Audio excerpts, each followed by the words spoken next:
નમસ્કાર વિદ્યાર્થી મિત્રો, હવે આપણે પ્રકરણ નંબર 6 ની અંદર લેક્ચર નંબર 4 આપણે પહેલા લેક્ચરમાં ધાતુઓનો ઇતિહાસ જોયો હતો. બીજા લેક્ચરમાં આપણે ધાતુની સંકેન્દ્રીકરણ કરવાની પ્રક્રિયાઓ જોઈ હતી. જલીય પ્રક્ષાલન, વિદ્યુતીય ચુંબકીય પદ્ધતિ, ભ્રમણ પ્લવન પદ્ધતિ, નિક્ષાલન પદ્ધતિ. ગઈકાલના લેક્ચર નંબર 3માં આપણે અશુદ્ધ ધાતુ, જે સંકેન્દ્રિત કરેલી ધાતુ છે, એ સંકેન્દ્રિત કરેલી ધાતુમાંથી અશુદ્ધ ધાતુનું નિષ્કર્ષણ જોયું હતું. અને એમાં આપણે એલિંગહામ આકૃતિઓ, આ એલિંગહામ આકૃતિઓ કેવી રીતે ઉપયોગી છે એની વાત કરી હતી. એટલે કે ટૂંકમાં ધાતુ કર્મવિધિ કોની સાથે સંકળાયેલું છે? ઉષ્માગતિશાસ્ત્ર સાથે સંકળાયેલું છે. તો આ ઉષ્માગતિશાસ્ત્રના સિદ્ધાંતો દ્વારા આપણે અશુદ્ધ ધાતુનું સંકેન્દ્રિત ધાતુમાંથી અશુદ્ધ ધાતુના નિષ્કર્ષણ વિશેની વાત કરી હતી. હવે આજે એ નિષ્કર્ષણના ઉપયોગો, એટલે કે આપણે ત્રણ ધાતુનું અશુદ્ધ ત્રણ ધાતુમાંથી શુદ્ધ ત્રણ ધાતુ મેળવવાની છે. અનુપ્રયોગોમાં આપણને ત્રણ ધાતુઓ આપેલી છે. એક તો આયર્ન ઓક્સાઇડમાંથી ઓક્સાઇડનું નિષ્કર્ષણ કેવી રીતે કરવું, કોપર ઓક્સાઇડમાંથી કોપરનું નિષ્કર્ષણ કેવી રીતે કરવું, અને ઝીંક ઓક્સાઇડમાંથી ઝીંકનું નિષ્કર્ષણ કેવી રીતે કરવું. ગઈકાલે આપણે જે ટોપિક શીખી ગયા એલિંગહામ આકૃતિ, એમાં મેં ત્રણ આકૃતિ ખાસ દોરી હતી. એક પહેલી આકૃતિ સીધી રેખા હતી, જેમાં ડેલ્ટા G = 0 હતો. એમાં કાર્બન હતા 1 મોલ O2 વાયુ સંયોજાઈને CO2 બનતું હતું. એક આલેખ નીચે તરફ જતો હતો, જેમાં ડેલ્ટા G નું મૂલ્ય વધુ ધન છે, અને એક આલેખ ઉપરની તરફ જતો હતો, જેમાં ડેલ્ટા G નું મૂલ્ય વધુ ઋણ છે.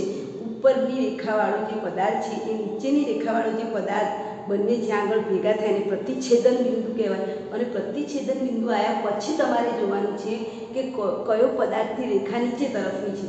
જેની રેખા નીચે તરફની હશે એ ઉપરની રેખાવાળાનું શું કરાવી શકે?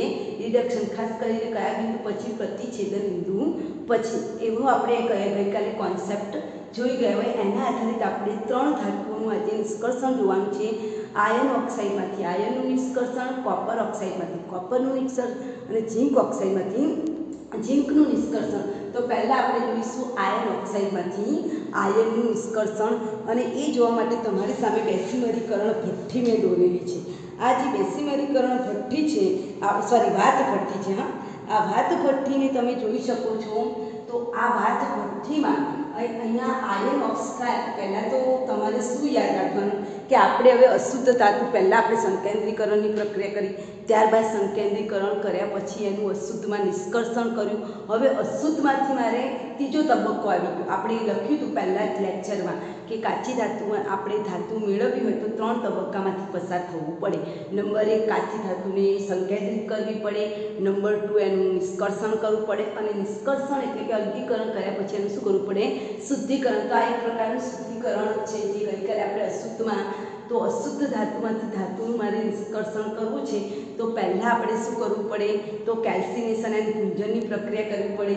એટલે મેં એને ત્રણ તબક્કા લખ્યા છે કે અશુદ્ધ ધાતુમાંથી શુદ્ધ ધાતુમાં નિષ્કર્ષણ કરવું હોય તો પહેલાં આપણે શું કરવું પડે? કેલ્સિનેશન અને ભૂંજન, જે ગઈકાલે આપણે શીખી ગયા. કેલ્સિનેશન એટલે પદાર્થને એટલો ગરમ કરવું કે એમાંથી બધા જ બાષ્પશીલ વાયુઓ, CO2 વાયુ, કાર્બન મોનોક્સાઇડ વાયુ, બધા બાષ્પશીલ વાયુ ઉડી જાય, પણ ધાતુના ઓક્સાઇડ બચે. બરાબર. ભૂંજનમાં પણ આપણે શીખી ગયા કે એટલી બધી હવા, સતત હવા પસાર કરીને આપેલા પદાર્થને ભૂંજી નાખવાનું છે, એટલે કે એને ગરમ કરવાનું છે, જેથી કરીને સલ્ફાઇડનું રૂપાંતર ઓક્સાઇડમાં થાય. એટલે આ પહેલાં તમારે આ ત્રણ તબક્કા લખી દેવાનું કે આયર્ન ઓક્સાઇડમાંથી મારે આયર્ન મેળવવું હોય તો ત્રણ તબક્કામાંથી પસાર થવું પડે. નંબર 1, કેલ્સિનેશન અને ભૂંજન, એ આપણે જોઈ ગયા. નંબર 2 છે રિડક્શન અને પ્રદ્રાવણ. તો આ જે પ્રક્રિયા છે રિડક્શન, પ્રદ્રાવણ અને શુદ્ધિકરણની પ્રક્રિયા છે.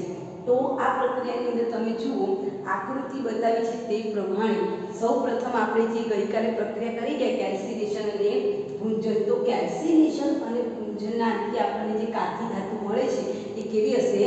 છિદ્રાળુ હશે. તો તમે ઉપર જુઓ, મેં આ જે વાત ભઠ્ઠી છે, આ કઈ ભઠ્ઠી છે?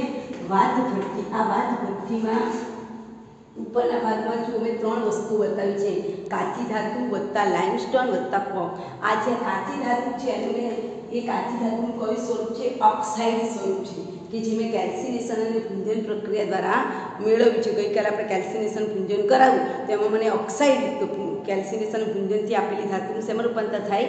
ઓક્સાઇડમાં. તો ઓક્સાઇડ સ્વરૂપમાં રૂપાંતર કરવાથી કેવી બની જાય? છિદ્રાળુ બની જાય. તો છિદ્રાળુ કાચી ધાતુ વત્તા લાઇમસ્ટોન વત્તા કોકને આકૃતિમાં દર્શાવ્યા પ્રમાણે, તમે આકૃતિ જુઓ તો આકૃતિમાં દર્શાવ્યા પ્રમાણે ભઠ્ઠીના ઉપરના ભાગમાંથી આપણે એને શું કરીએ છીએ, ભઠ્ઠીના ઉપરના ભાગમાંથી એને આકૃતિમાં દર્શાવ્યા પ્રમાણે ભઠ્ઠીના ઉપરના ભાગમાંથી એને ઉમેરવામાં આવે છે, બરાબર. અને આકૃતિ ઉપરના ભાગમાં અહીં જે ઓક્સાઇડ છે, આ જે પ્રક્રિયામાં આપણે શું કર્યું કે જે કેલ્સિનેશન અને પૂંજન પ્રક્રિયા કરાવી, આટલી પ્રક્રિયા ગઈકાલે આપણે જોઈ કે કેલ્સિનેશન પૂંજન. હવે આજે આપણે જોવાનું છે પધરાવણ અને શુદ્ધિકરણ. એટલે કેલ્સિનેશન અને પૂંજન અને રિડક્શન પ્રક્રિયા દ્વારા જે છિદ્રાળુ કેલ્સિનેશન અને પૂંજન દ્વારા જે કાચી ધાતુ મળી છે, એ ધાતુ કારણ કે હવે આપણે અશુદ્ધ છે એને શુદ્ધ કરવાની, એમાં વત્તા મેં શું નાખ્યું, લાઇમસ્ટોન. લાઇમસ્ટોન એટલે CaCO3, બરાબર. એટલે CaCO3 વત્તા કોક એટલે કોલસો, કાર્બન, એને નાખીએ તો આકૃતિમાં દર્શાવ્યા પ્રમાણે અહીંયા જે આપણે ઉપરથી નાખવામાં આવે છે. અને અહીંયા ધાતુના જે આયનના ઓક્સાઇડ છે એનું શેમાં રિડક્શન થશે, આયનમાં રિડક્શન થાય છે. અને કયા તાપમાને, જુદા જુદા તાપમાને વાત ભઠ્ઠીમાં આયન ઓક્સાઇડનું રિડક્શન જુદા જુદા તાપમાનના ગાળામાં થાય છે. વાત ભઠ્ઠીના તળિયેથી, તમે જો આ તળિયું છે એ વાત ભઠ્ઠીના તળિયેથી બે ગરમ હવા, અહીંથી આ વાત ભઠ્ઠીનું તળિયું છે ત્યાંથી ગરમ હવા તમે પસાર કરો એટલે મેં જે પેલો કોક નાખ્યો છે ને કોલસો, એ કોલસો શું થશે, બળે છે. એટલે લગભગ 2200 ડિગ્રી કેલ્વિન તાપમાન સૌથી વધુ તાપમાન છે. જેમ તમે વાત ભઠ્ઠી જાઓ ને તાપમાન વધે અને ઉપર જાઓ તો તાપમાન ઘટે. એટલે સૌપ્રથમ શું કરવામાં આવે, ભાત ભઠ્ઠીનું જે નીચેનો ભાગ છે ત્યાંથી ગરમ હવાને પસાર કરવામાં આવે છે, જેથી આપણે જે પેલો કોક નાખ્યો છે કાર્બન, એ કાર્બન બળશે અને એનું રૂપાંતર શેમાં થશે, કાર્બન મોનોક્સાઇડમાં. અને એ કાર્બન મોનોક્સાઇડ વાયુ પછી ધીરે ધીરે ક્યાં ચડશે, ઉપર ચડે છે, જ્યાં એનું તાપમાન કેવું છે, ઓછું છે. એટલે વાત ભઠ્ઠીમાં ગરમ હવા ફૂંકવામાં આવે છે, કોકને બાળવામાં આવે છે અને નીચેના ભાગમાં 2200 ડિગ્રી કેલ્વિન જેટલું તાપમાન છે. આ કોક બળવાથી આ કોક બળે ને એટલે જ આ રાસાયણિક પ્રક્રિયા થવા માટેની આપણને શું મળે છે, ઉષ્મા મળી રહે છે.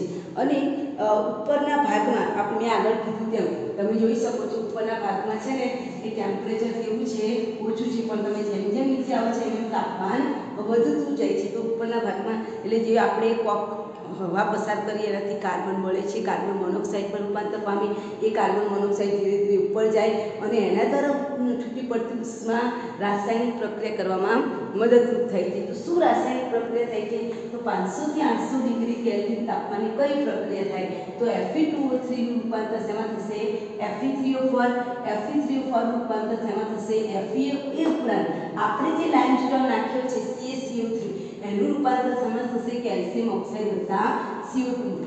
આ જે કેલ્શિયમ ઓક્સાઇડ છે, અહીંયા નીચે મેં તમને સ્લેગ બતાવ્યો છે, એ કેલ્શિયમ ઓક્સાઇડ સિલિકા માટી સાથે પ્રક્રિયા કરીને શું બનાવશે, સ્લેગ. એટલે આને લખજો, આ શું છે, સ્લેગ છે, કેલ્શિયમ ઓક્સાઇડ. તો 500 થી 800 ડિગ્રી કેલ્વિન તાપમાને 3 પ્રક્રિયા થઈ. કઈ 3 પ્રક્રિયા થઈ, રિપીટ અગેન.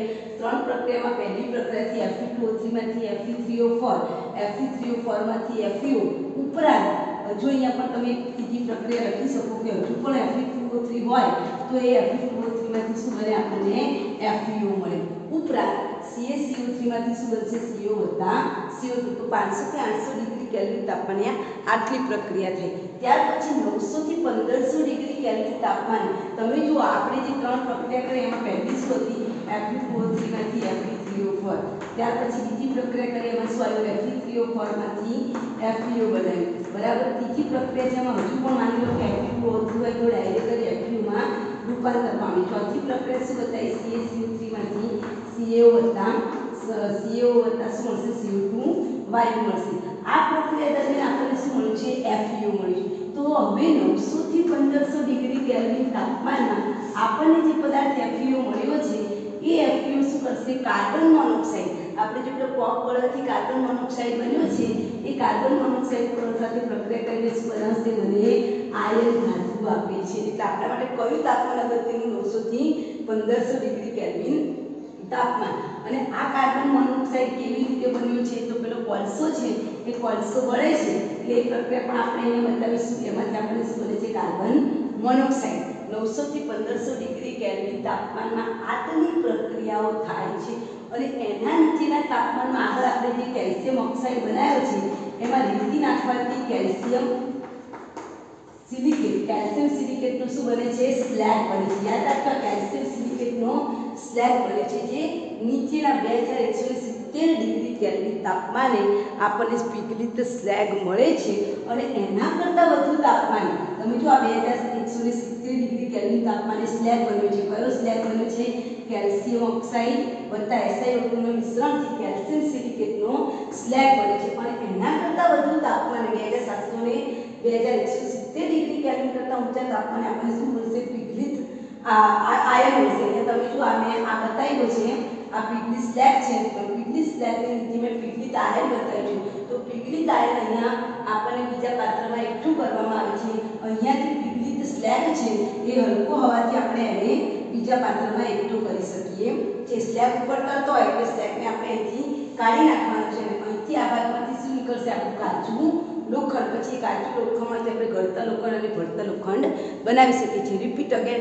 સૌ પ્રથમ આપણે જે કેલ્સિનેશન અને ભૂંજનની પ્રક્રિયા કરીને જે કાચી ધાતુ મેળવી છે એ કાચી ધાતુમાં આપણે લાઇમસ્ટોન વત્તા કોક લઈને એને આપણે શેમાં નાખવાનું છે? વાત ભઠ્ઠીમાં. વાત ભઠ્ઠીમાં નાખશું એટલે જુદા જુદા તાપમાને આયન ઓક્સાઇડમાંથી શેમાં રૂપાંતર થશે? આયનમાં. હવે જુદા જુદા તાપમાને જે પ્રક્રિયા થાય છે એ કઈ પ્રક્રિયા થાય છે? તો 500 થી 800 ડિગ્રી કેલ્વિન તાપમાને 3 પ્રક્રિયા થાય.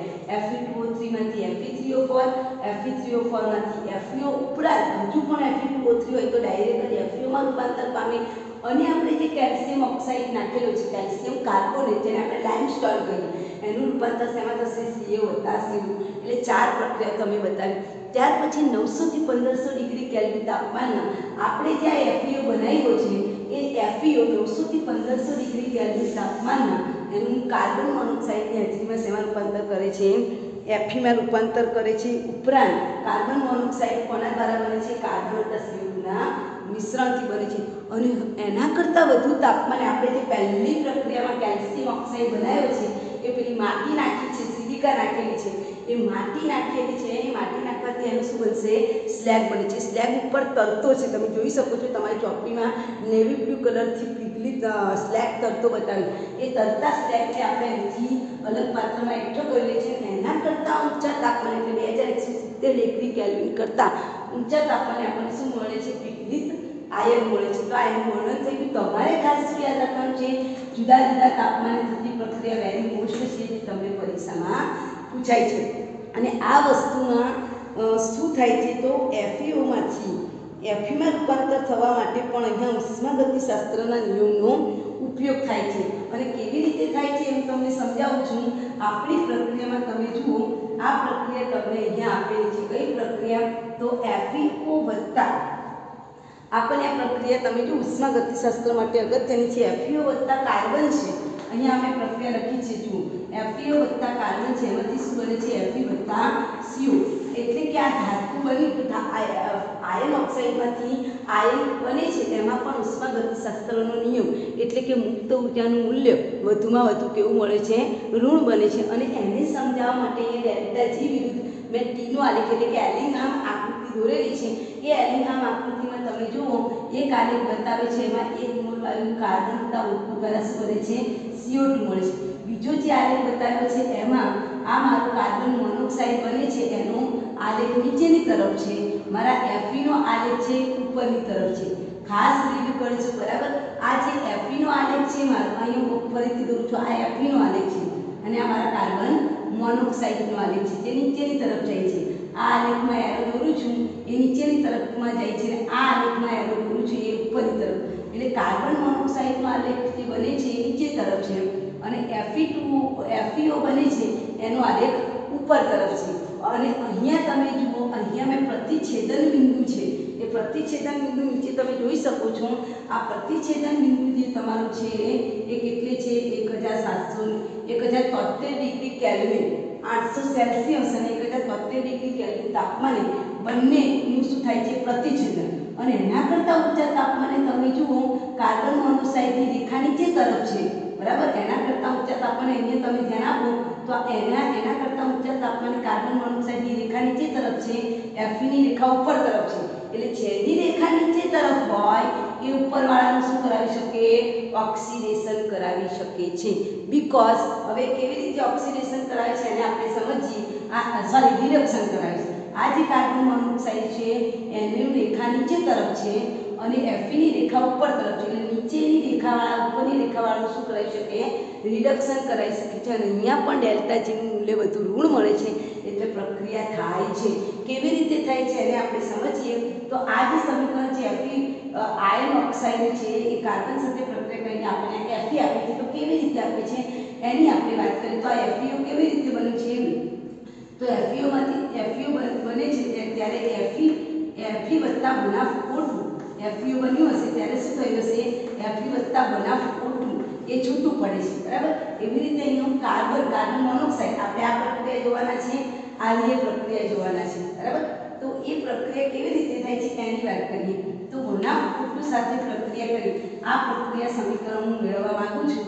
તો એમાં બનાફ O2 સાથે પ્રક્રિયા કરીએ તો શું બનશે, કાર્બન મોનોક્સાઇડ. અહીંયા હું લખું છું અહીંયા ડેલ્ટા G શેમાંથી બન્યું, તો FeO માંથી શું બન્યું છે, Fe બનેલું છે, બરાબર. પહેલું સમીકરણ નંબર 1 અને બીજું સમીકરણ છે એમાં ડેલ્ટા G ની વેલ્યુ C માંથી શું બન્યું છે, C0 બન્યું છે, બરાબર. હવે હું મારે ડેલ્ટા G મેળવવું હોય તો આ બંને પ્રક્રિયા એટલે કે ડેલ્ટા G1 વત્તા ડેલ્ટા G2 બંનેની મુક્ત ઊર્જાનો મારે શું કરવો પડે, સરવાળો કરવો પડે અને એ જો સરવાળો માઈનસ મળે તો જ આપણને શું થાય, ધાતુનું રિડક્શન થઈ શકે. આ સરવાળો આપણને કેવો મળે, માઈનસ મળે તો ધાતુનું શું થાય, રિડક્શન. તો અહીંયા આપણે જોઈએ તો અહીંયા ટોટલ સમીકરણ લખીએ તો બનાફ નીકળી જાય, સરવાળો મળે તો FeO વત્તા કાર્બન એમાંથી શું બને છે, Fe વત્તા CO બને છે. આ સમીકરણ આપણને મળી જાય છે.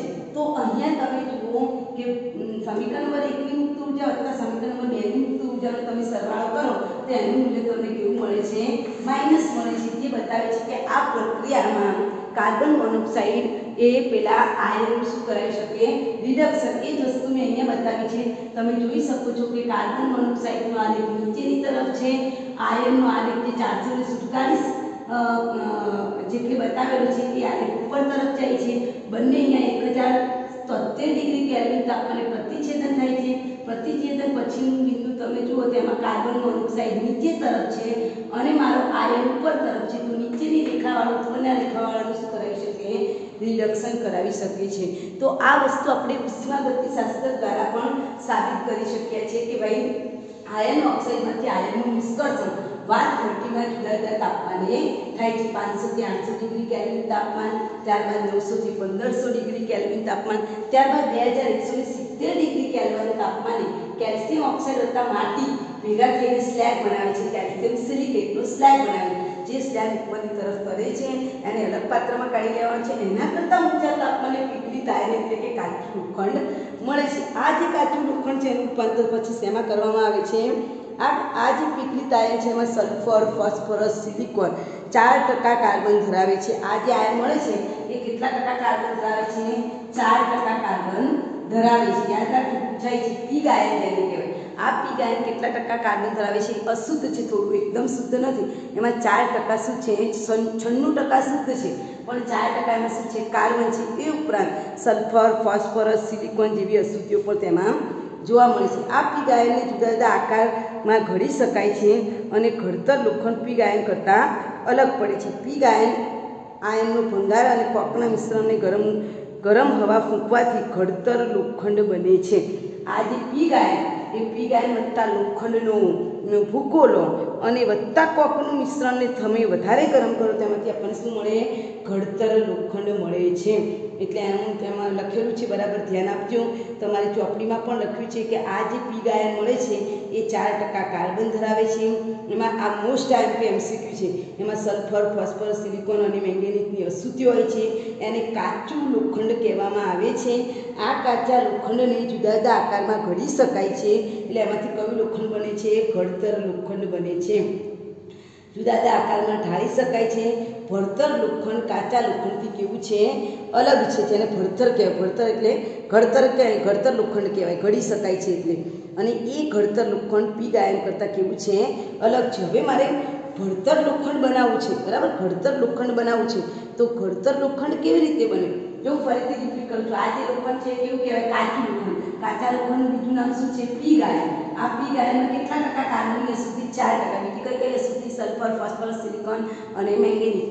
આ જે કાચું લોખંડ છે એ કેવું છે, આકાર આપી શકાય એવું છે, તેને ઘડતર લોખંડ કહેવાય. હવે મારે ઘડતર લોખંડ બનાવવું છે તો પીગ આયર્ન, યાદ રાખજો, પીગ પીગ આયન વત્તા આયનનો ભૂકો, લોખંડનો ભૂકો જેને આપણે કહીએ, લોખંડનો ભૂકો, આયનનો ભંગાર, લોખંડનો ભંગાર અથવા તો આયનનો ભંગાર વત્તા કોપને ગરમ કરવામાં આવે, ત્રણેયના મિશ્રણ ગરમ કરવામાં આવે તેમાંથી મને કયું લોખંડ મળે છે?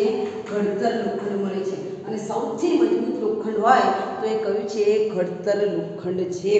બરાબર. એને આપણે ગરમ કરીએ, ફરીથી રિપીટ કરું છું, એક આ પીગ આયન વત્તા લોખંડનો ભંગાર વત્તા કોક, એને ભેગા કરીને તમે ગરમ હવા આપો તો એમાંથી આપણને કયું લોખંડ મળે છે? ઘડતર લોખંડ મળે છે. અને જે સખત અને કેવું હોય છે? બરડ હોય છે. ઘડતર લોખંડ અથવા તો દબનીય લોખંડ કહેવામાં આવે છે. એ લોખંડનું સૌથી શુદ્ધ સ્વરૂપ છે. ભડતર લોખંડમાંથી હિમેટાઇટ વડે પડ ચઢાવીને પરાવર્તિત ભઠ્ઠીમાં અશુદ્ધિઓનું ઓક્સિડેશન કરીને પણ આ લોખંડ બનાવી શકાય છે. શું કહેવામાં આવે છે?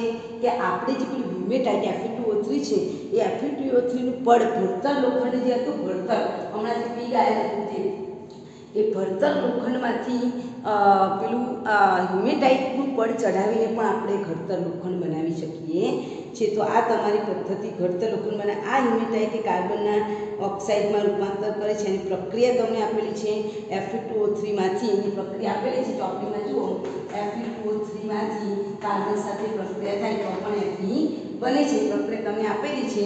અને લાઇમસ્ટોન એટલે અહીંયા આ પ્રક્રિયા દરમિયાન ટેમ્પરેચર બહુ જ હાઈ છે, તો ટેમ્પરેચરને ડાઉન કરવા, મેં ગઈકાલે પણ કીધું હતું, વધુ ઊંચું તાપમાન ધરાવતા એનું ગલનબિંદુ નીચું લાવવા માટે એની અંદર અભિવાહ એટલે કે ફ્લક્સ ઉમેરાય છે. તો આ પ્રશ્ન પણ વેરી મોસ્ટ કે લાઇમસ્ટોન અભિવાહ તરીકે ઉમેરવામાં આવે છે. તમને પ્રશ્ન પૂછાય કે આયર્ન ઓક્સાઇડમાંથી, પ્રશ્ન લખજો, આયર્ન ઓક્સાઇડમાંથી આયર્ન મેળવવા માટે કયો અભિવાહ વપરાય છે? આયર્ન ઓક્સાઇડમાંથી આયર્ન મેળવવાની પ્રક્રિયામાં કયો અભિવાહ? Limestone CaCO3.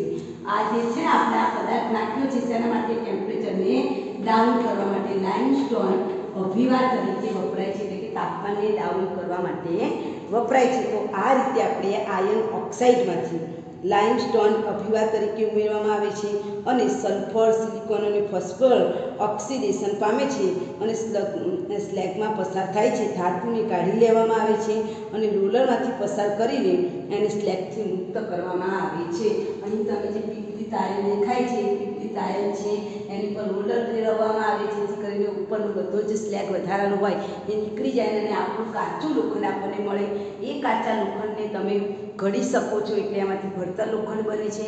આ કાચા લોખંડની અંદર તમે લોખંડનો ભૂકો, ભંગાર નાખો અને કોક નાખીને વધારે ગરમ કરો તો મજબૂત લોખંડ મળે, એને ઘડતર લોખંડ કહેવાય છે. MCQ ટાઈપના પ્રશ્ન આમાંથી ખાસ તમને પૂછાય છે એટલે એને આપણે તૈયાર કરીશું. ક્લિયર? સમજણ પડી ગઈ? આ પ્રશ્ન વારંવાર તમને પરીક્ષામાં પૂછાય છે, મોસ્ટ ટાઈમ. હવે આપણે એના પછી જોવાના છે કોપર ઓક્સાઇડમાંથી કોપરનું નિષ્કર્ષણ. આયર્ન ઓક્સાઇડમાંથી શું હતું? આયર્નનું નિષ્કર્ષણ હતું. બરાબર. હવે આપણે શું જોવાના છે? કોપર ઓક્સાઇડમાંથી કોપરનું નિષ્કર્ષણ જોવાના છે. હવે કોપર ઓક્સાઇડમાંથી સ્વાભાવિક છે આ જે કોપર ઓક્સાઇડ છે એ કોપર ઓક્સાઇડમાંથી કોપરનું નિષ્કર્ષણ મુદ્દા નંબર બી. બરાબર. એટલે હું હાઇલાઇટ કરું છું. મુદ્દા નંબર જે બી છે આપણો, એ બી નંબરના મુદ્દામાં આપણે કોપર ઓક્સાઇડમાંથી કોપરનું નિષ્કર્ષણ કરવાના છે. તો કોપર ઓક્સાઇડમાંથી કોપર મેળવવા માટે કોપર ઓક્સાઇડમાંથી કોપરનું નિષ્કર્ષણ. હવે આ કોપર ઓક્સાઇડમાંથી કોપરનું નિષ્કર્ષણ કરવું હોય તો સ્વાભાવિક છે આપણે કોપરની કાચી ધાતુ પહેલાં તો એનું શું કરવું પડે? સંકેન્દ્રીકરણ કરવું. ત્યાર પછી આપણે એનું શું કરવું પડે? અશુદ્ધ ધાતુમાં રૂપાંતર કરવું પડે. છેલ્લે એનું શું કરવું પડે? શુદ્ધિકરણ કરવું પડે. એટલે સંકેન્દ્રીકરણ પ્રક્રિયા માટે આપણે શું કરીએ છીએ? ફીણ પ્લવન પદ્ધતિ. એનો મતલબ કે કોપર મેળવવા માટે કોપરની કઈ ધાતુનો વપરાય છે? કોપર પાયરાઇટ વપરાય છે. બરાબર. કોપર પાયરાઇટ એટલે CuFeS2. આ કાચી ધાતુનો ઉપયોગ કરવામાં આવે છે સંકેન્દ્રીકરણ પ્રક્રિયામાં. અને આ સંકેન્દ્રીકરણ પ્રક્રિયામાં સલ્ફાઇડયુક્ત છે એટલે કઈ પદ્ધતિ આવે? ફીણ પ્લવન. બરાબર સાંભળજો. ફીણ પ્લવન પદ્ધતિ દ્વારા પહેલાં તો એનું શું કરવામાં આવે? સંકેન્દ્રીકરણ કરવામાં આવે. ત્યાર પછી બીજા તબક્કામાં સંકેન્દ્રીકરણ પ્રક્રિયા થઈ જાય એટલે આપણે સંકેન્દ્રિત કરેલી ધાતુમાંથી અશુદ્ધ ધાતુ મેળવીએ છીએ. ગઈકાલે મેં મેળવી હતી એમ. તો સંકેન્દ્રિત કરેલીમાંથી અશુદ્ધ ધાતુ મેળવી છે. એટલે અશુદ્ધ ધાતુ મેળવવા માટે આપણે કઈ પ્રક્રિયા કરાવે છે? કેલ્સિનેશન અને પુંજનની પ્રક્રિયા કરાવે છે. કેલ્સિનેશન અને ભૂંજન. તો અહીંયા બીજા તબક્કામાં પણ એક પ્રક્રિયા થશે કેલ્સિનેશન અને ભૂંજનની પ્રક્રિયા. ત્રીજા તબક્કામાં રિડક્શન અને પતરાવણ, જેમાં બેસીમરીકરણ ભઠ્ઠીનો ઉપયોગ થાય છે. ત્રીજા તબક્કામાં શું થશે? પતરાવણ બને છે. એ જે પતરાવણ છે એ પતરાવણ બેસીમરીકરણ ભઠ્ઠીમાં નાખવામાં આવે છે અને છેલ્લે આપણને શું મળે છે? કોપર ઓક્સાઇડમાંથી કોપર મળે છે. કેવું કોપર મળે છે આપણે જોઈએ છીએ. તો સૌ એમાં શું યાદ રાખવાનું છે કે આપણે સલ્ફાઇડયુક્ત કાચી ધાતુનો ઉપયોગ કરીએ છીએ. આ કાચી ધાતુનું સંકેન્દ્રિત થઈને અશુદ્ધ ધાતુ બને છે ત્યારે અહીંયા ધ્યાન આપીશું CuFeS2 મારી કાચી ધાતુ છે, બરાબર. આ કાચી ધાતુનું હું ઓક્સાઇડમાં રૂપાંતર કરાવું છું એટલે પહેલાં તો અહીંયા Cu2S બનશે. આમાંથી શું છૂટું પડશે? FeS છે. આ Cu2S નું રૂપાંતર શેમાં થશે? Cu2 માં, કારણ કે સલ્ફાઇડયુક્ત છે. અહીંયા FeS નું રૂપાંતર શેમાં થશે? FeO માં થશે. આ જે Cu2O છે એ Cu2 વત્તા Cu2S, બરાબર, એ ભેગા થઈને શું બનાવશે? કોપર બનાવશે. Cu2O વત્તા Cu2S બંને ભેગા થઈને શું બનાવશે? કોપર બનાવશે. અહીંયા જે Fe છે એ Fe પેલા માટી સાથે પ્રક્રિયા કરીને શું બનાવશે? FeSiO3 નું સ્લેબ બનાવે છે. એટલે અહીંયા પણ બેસીમરીકરણ ભઠ્ઠી છે. એ બેસીમરીકરણ ભઠ્ઠી છે એ એની આકૃતિ તમારી ચોપડીમાં આપેલી નથી, જૂની ટેક્સ્ટમાં હતી. એ બેસીમરીકરણ ભઠ્ઠી કંઈક આવા ટાઈપની ભઠ્ઠી આવે છે. એ ભઠ્ઠી આમ શિરોલંબ જેવી હોય. અહીંયાથી આમ શિરોલંબ ઉભેલી હોય. અહીંયા નીચે છે તો તમારું જે પેલું આ લોખંડ જે બની ગયેલું છે એ પાત્રના તળિયે પેલું મેટિક Cu2S વત્તા FeS. અહીંયા તમે જો આ Cu2S અને આનો FeS એ પણ અહીંયા ભેગા થશે એટલે Cu2S વત્તા FeS, જેને આપણે શું કહીએ છીએ? મેટે. તો અહીંયા સૌથી નીચે શું હશે? મેટે હશે. મેટે એટલે શું? તો અહીંયા લખું છું Cu2S વત્તા FeS નું મિશ્રણ. એની ઉપર પેલો સ્લેગ હશે. કયો સ્લેગ? FeO વત્તા SiO2. એમાંથી કયો બને? FeSiO3 નો સ્લેગ હોય. આ સ્લેગને આપણે ઝાડાવાળી કાઢી લેવાનું છે અને અહીંયા તમને શું મળશે? પેલી ફોલ્લાવાળું કોપર તમને મળે છે, જેની આપણે હવે ચર્ચા કરીશું. ટૂંકમાં આ વસ્તુ તમારે મગજમાં રાખવાની છે કે અહીંયા મારે સલ્ફાઇડયુક્ત કાચી ધાતુ લેવાની છે. સૌપ્રથમ તમે આ કોપર પાયરાઇટ લેશો. એ કોપર પાયરાઇટનું તમે કેલ્સિનેશન કે ભૂંજન કરાવશો એટલે તમને Cu2S અને FeS મળશે. એના દ્વારા કિરણપ્લવન પદ્ધતિ દ્વારા અને કેલ્સિનેશન પ્રક્રિયા દ્વારા Cu2O વત્તા Fe મળશે. Cu2O વત્તા Cu2S પ્રક્રિયા કરીને કોપર બનાવશે. FeS માંથી FeO બને છે. SiO2 સાથે પ્રક્રિયા કરીને શું બનાવશે? સ્લેગ બનાવશે. આ પ્રક્રિયા તમે આ રીતે યાદ રાખશો તો તમને બહુ જ શોર્ટમાં યાદ રહી જશે. હવે અહીંયા આપણે એને સમજવાનો પ્રયત્ન કરીએ. ગઈકાલે જે આપણે આલેખ દોર્યો તો ડેલ્ટા G વિરુદ્ધ Tનો આલેખ, એમાં આપણે સ્પષ્ટ જોઈ શકતા હતા કે એમાં જે કાર્બન અને કાર્બન મોનોક્સાઇડની રેખા નીચે તરફ હતી અને આ જે Fe અને સ્લેગની રેખા છે ઉપર તરફ હતી. એટલે અહીંયા પણ સરળતાથી કાર્બન મોનોક્સાઇડ કોનું રિડક્શન કરાવી શકીએ છીએ? કોપર ઓક્સાઇડનું રિડક્શન સરળતાથી કરાવી શકીએ છીએ. આકૃતિ તમારી ચોપડીમાં આપેલી છે. ડેલ્ટા G વિરુદ્ધ Tના આલેખમાં Cu2 ની રેખા ઉપર તરફ છે, જ્યારે કાર્બન અને ઓક્સિજન એટલે કે કાર્બન મોનોક્સાઇડ આથી કોપર ઓક્સાઇડની અયસ્ક અને કોક્સ દ્વારા ગરમ કરતા એનું રિડક્શન શું કહેવા માંગે છે કે આ જે કાર્બનમાંથી કાર્બન મોનોક્સાઇડ બને છે એની રેખા નીચેની તરફ છે, જ્યારે Cu2O ની જે રેખા છે એ ઉપરની તરફ છે. અને પ્રતિછેદન પછી પણ તમે જુઓ કાર્બન મોનોક્સાઇડ નીચે છે, કાર્બન ઓક્સાઇડ ઉપર છે. એટલે નીચેની રેખાવાળા ઉપરની રેખાનું શું કરાવી શકે? સરળતાથી રિડક્શન કરાવી શકે છે. એટલે 500 થી 600 ડિગ્રી કેલ્વિન જેટલા નીચા તાપમાને જ આ પ્રક્રિયા સરળતાથી થાય છે. આ પ્રક્રિયામાં શું થાય છે મેં અહીંયા વર્ણન કરીને તમને બતાવ્યું છે. સૌ પ્રથમ આ કોપર પાયરાઇટનું રૂપાંતર શેમાં થશે? Cu2S માં થશે. એ Cu2S નું તમે કેલ્સિનેશન કે ભૂંજન કરાવશો એટલે તમને શું મળશે? Cu2O મળશે. તમે આ રીતે લખશો તો તમને વધારે સરળતાથી યાદ રહેશે. અહીં આગળ FeS માંથી શું બનશે? FeO બનશે. FeO માટી સાથે પ્રક્રિયા કરીને શું બનાવે છે? સ્લેગ બનાવે છે. અને ત્યારબાદ મેટે એ સિલિકાના પડવાળા પરિવર્તક, મેં તમને કહ્યું બેસીમરીકરણ ભઠ્ઠી છે. આ તમારી આકૃતિ આપેલી નથી ચોપડીમાં. એ બેસીમરણ સૌ પ્રથમ શું થાય? ચાલો સૌ પ્રથમ Cu2S બને, આ બાજુ FeS બને. Cu2S સલ્ફાઇડયુક્ત કાચી ધાતુનું ઓક્સાઇડમાં રૂપાંતર. અહીંયા પણ આયન સલ્ફાઇડનું રૂપાંતર FeO માં, અહીંયા CU2O વત્તા Cu પ્રક્રિયા કરીને કોપર બનાવશે। એ ઉપરાંત મેટે આ બંને ભેગા થશે એટલે મેટે પણ બનશે Cu2S વત્તા FeS, જે મેં અહીંયા બતાવ્યું છે એમાં મેટે પણ બનશે। એટલે તમારે આ રીતે ધ્યાન રાખવાનું, FeO SiO2 સાથે પ્રક્રિયા કરીને શું બનશે? FeSiO3 બને છે। ત્યારબાદ કોપરને મેટેને સિલિકાના પડવાળા પરિવર્તકમાં રેડવામાં આવે છે, થોડીક સિલિકા પણ ઉમેરવામાં આવે છે અને ગરમ હવા ફૂંકવામાં આવે છે, જેથી આપણને શું મળે છે? સ્લેગ મળે છે। એટલે આગળ તમને પ્રક્રિયા આપી છે FeS માંથી FeO। અહીંયા તમે જોઈ શકો છો પહેલું સ્ટેપ FeO પેજ નંબર 162 ઉપર જો FeS માંથી શું બનાવ્યું છે? FeO બનાવેલું છે। અહીં હું પ્રક્રિયા લખું છું, twice FeS વત્તા 3O2 ચોપડીમાં આપેલી છે, બરાબર? એટલે ન લખીએ તો પણ ચાલે, તમે ચોપડીની અંદર આ પ્રમાણે રાસાયણિક પ્રક્રિયાઓ તૈયાર કરવાની છે। પછી એવું નહીં મેડમે લખી નાખી એટલે આપણે પણ લખી દેવાની, બરાબર? FeO બને છે, એ FeO માટી સાથે પ્રક્રિયા કરીને દેખાય છે આ બાજુ, માટી સાથે પ્રક્રિયા કરીને સ્લેગ બનાવે છે। જરાક હું એ બાજુ ફેરવું કારણ કે દેખાતું નથી, બરાબર? સ્લેગ બનાવે છે। ઓકે, પહેલી પ્રક્રિયા પેજ નંબર 162 ઉપર જુઓ, અહીંયા મેં બતાવી છે તેમ પહેલા FeS નું રૂપાંતર શેમાં થશે? FeO માં થશે। ત્યારબાદ બીજી પ્રક્રિયામાં FeO છે એ માટી સાથે પ્રક્રિયા કરીને FeSiO3 બનાવશે। Cu2S પછી આ તબક્કો છે બીજા નંબરની પ્રક્રિયા, આ પહેલા નંબરની પ્રક્રિયા FeS માંથી FeO, બીજા નંબરની પ્રક્રિયા FeO વત્તા SiO2 એટલે સ્લેગ બને। ત્રીજા નંબરની પ્રક્રિયા આપી છે Cu2S માંથી Cu2O એટલે કુપ્રસ ઓક્સાઇડમાં રૂપાંતર। ચોથા તબક્કામાં આ Cu2 આ પ્રક્રિયા વેરી મોસ્ટ છે, વેરી મોસ્ટ પરીક્ષામાં પૂછાય જ છે। એના પરથી તમારે ફુલ્લાવાળા તાંબાની વ્યાખ્યા લખવાની છે, Cu2O વત્તા Cu2S, twice Cu2O વત્તા Cu2S। એમાં તમે સમીકરણ જુઓ 6 કોપર વત્તા SO2 વાયુ મળે છે। આ જે મારું તાંબુ છે અને હું અહીંયા ઢાળી દઉં તો અહીંયા તમે આકૃતિ દોરો છો તો આ જે કોપરથી મને બેસીકરણમાંથી મળે છે એ કોપરને હું બહાર કાઢીને ઢાળું છું। જેમ જેમ કોપર ઠંડુ પડશે એની સપાટી પરથી CO2 વાયુ નીકળે છે અને CO2 વાયુ સપાટી પરથી નીકળે છે એટલે તમે જોઈ શકો સપાટી પર શું પડ્યા હોય એવું લાગે? ફોલ્લા પડી ગયા હોય એવું લાગે છે, એટલે એને શું કહેવાય?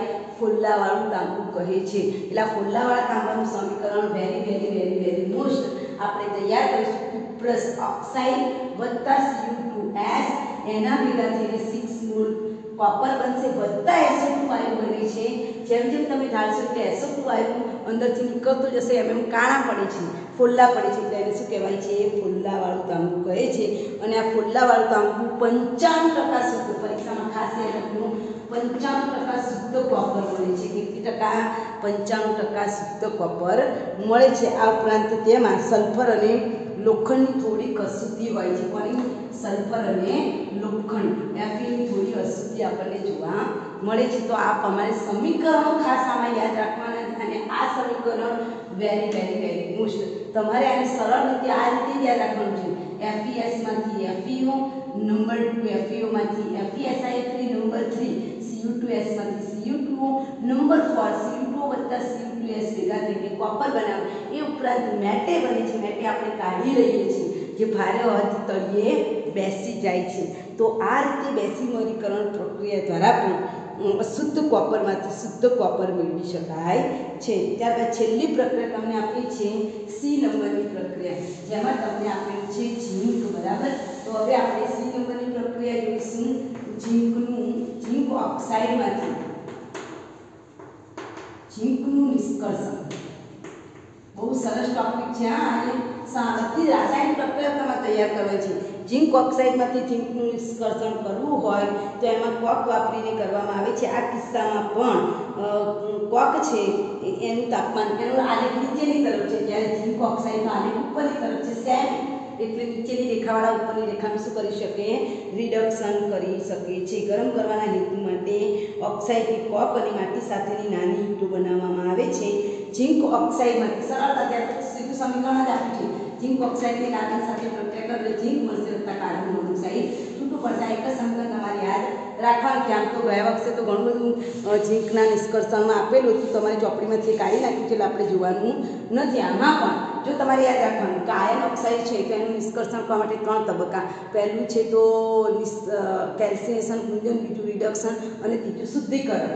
એવી રીતે આમાં પણ આપણે કોપર સલ્ફાઇડ છે એ કોપર સલ્ફાઇડનું સંકેન્દ્રીકરણ કર્યું, સેકન્ડ તબક્કામાં કેલ્સિનેશન કુંજન કર્યું અને ત્રીજા તબક્કામાં બેસીમરીકરણ ભઠ્ઠીમાં, યાદ રાખજો, બેસીમરીકરણ ભઠ્ઠીમાં પધરાવણ પ્રક્રિયા કરવાથી શુદ્ધ કોપર ધાતુ મળે છે. અને આમાં તો ડાયરેક્ટ ઝીંક ઓક્સાઇડમાંથી શું બની જાય છે? ઝીંક બની જાય છે. કોઈ પણ તબક્કા તમારે લખવાની જરૂર નથી. આમાં પણ પહેલાં કેલ્સિનેશન કુંજન આવે, ત્યારબાદ રિડક્શન આવે અને ત્યારબાદ શું બને? શુદ્ધિકરણ પ્રક્રિયા થાય, જેમાં સ્પેલ્ટર નામનો એક પદાર્થ બનતો તો જે આગળ આમાં આપેલું નથી. વ્યાપારી ધોરણે જે ઝીંક બને છે જેને સ્પેલ્ટર કહેવાય છે, આમાં આપેલું નથી એટલે આપણે એટલું ચર્ચામાં પડતા નથી. તો આ પ્રક્રિયા દ્વારા ધાતુનું નિષ્કર્ષણ કરવામાં આવે છે અને એને શીતળ કરીને એકઠી કરવામાં આવે છે. રિપીટ અગેન, 3 ધાતુઓ માટે પહેલામાં ટેમ્પરેચર સૌથી અગત્યના છે, તાપમાન સૌથી અગત્યનું છે, બરાબર. આ પહેલી પ્રક્રિયા છે, એમાં 500 થી 800 ડિગ્રી કેલ્વિન તાપમાન. Fe2O3 માંથી Fe3O4, Fe3O4 માંથી FeO, Fe2O3 માંથી પણ FeO, CaCO3 માંથી CO. 900 થી 1500 ડિગ્રી કેલ્વિન તાપમાને FeO બન્યો છે, એમાંથી Fe બને છે, બરાબર. અને ઉપરાંત CO વત્તા SiO2ની પ્રક્રિયાથી કેલ્શિયમ સ્લેગ બને. વેરી મોસ્ટ આમાં તમારે આ પ્રક્રિયાઓ મને તૈયાર કરીને લખીને મોકલવાની છે. બીજો મુદ્દો છે એ કોપર ઓક્સાઇડમાંથી કોપર બનાવવાનું છે. તો કોપર ઓક્સાઇડમાંથી યાદ રાખો આપણે સલ્ફાઇડયુક્ત કાચી ધાતુ લેવાની છે, એટલે આ મુદ્દો તમારે લખવો પડશે. પહેલાં સંકેન્દ્રીકરણ પ્રક્રિયા કરવાની છે, એટલે સંકેન્દ્રીકરણ પ્રક્રિયા એટલે કઈ? ફ્યુઝ પ્લવન પદ્ધતિ, કારણ કે સલ્ફાઇડયુક્ત છે. ત્યારબાદ બીજા તબક્કામાં અશુદ્ધ ધાતુમાંથી સંકેન્દ્રિત કરેલી ધાતુમાંથી અશુદ્ધ ધાતુ બનશે, એટલે કે કેલ્સિનેશન અને કુંજનનો તબક્કો આવશે. ત્રીજો તબક્કો પધરાવણ છે અને પધરાવણમાં એને બેસીમરીકરણ ભઠ્ઠીમાં નાખવામાં આવે છે. તમારે આ ચાર્ટ મેં બનાવ્યો છે એ યાદ રાખવાનું છે. CuFeS2 એમાંથી એક બાજુ Cu2S બને, આ બાજુ FeS બને. Cu2S માંથી Cu2O બને, આ બાજુ FeS માંથી FeO બને. FeO માટી સાથે પ્રક્રિયા કરીને FeSiO3 નું સ્લેગ બનાવશે, જે હલકું આવવાથી આપણે ઝાડા વડે એને કાઢી શકીએ છીએ. અહીંયા જે Cu2S વત્તા Cu2O બન્યા છે એ બંને પ્રક્રિયા કરીને કોપર બનાવે છે. આ કોપર વાયુની અંદર SO2 વાયુ ભળી ગયેલો છે, એટલે જેમ જેમ કોપર ઠંડુ પડતું જશે SO2 વાયુ બહાર નીકળશે, એટલે એના પરપોટાના કાણા પડી જશે, એટલે આપણને કોપર તમે ઠંડુ પાડો ને તે કોપરને ધીમે ધીમે ઠંડુ પાડવાથી SO2 વાયુ બહાર નીકળે છે, એટલે આપણને કેવું લાગે કે કોપરની ધાતુ પર ફોલ્લા પડ્યા હોય, એટલે એને કેવું કહેવાય? ફોલ્લાવાળું તાંબુ. વેરી મોસ્ટ ફોલ્લાવાળા તાંબાનું સમીકરણ પૂછાય જ છે. MCQ માટે પણ વેરી મોસ્ટ છે. આમાંથી મોટાભાગના MCQ તમને પરીક્ષામાં પૂછાય છે. આમાં તમને મેટેનું મિશ્રણ પણ પૂછાય. મેટે એટલે શું? Cu2S વત્તા FeSના મિશ્રણને મેટે કહેવામાં આવે છે. આ જે કોપર છે, ફોલ્લાવાળું તાંબુ, એ સૌથી મજબૂત તાંબુ છે. ત્યાર પછી આપણે ઝીંક ઓક્સાઇડ છે, એમાંથી પણ ઝીંકનું નિષ્કર્ષણ કરી શકીએ છીએ. તો આજનો આ ટોપિક આપણે અહીંયા પૂર્ણ કરીએ છીએ. એના આધારિત લખાણ સંબંધિત પ્રશ્નોના જવાબ ખાસ મોકલાવજો. Okay, all the best.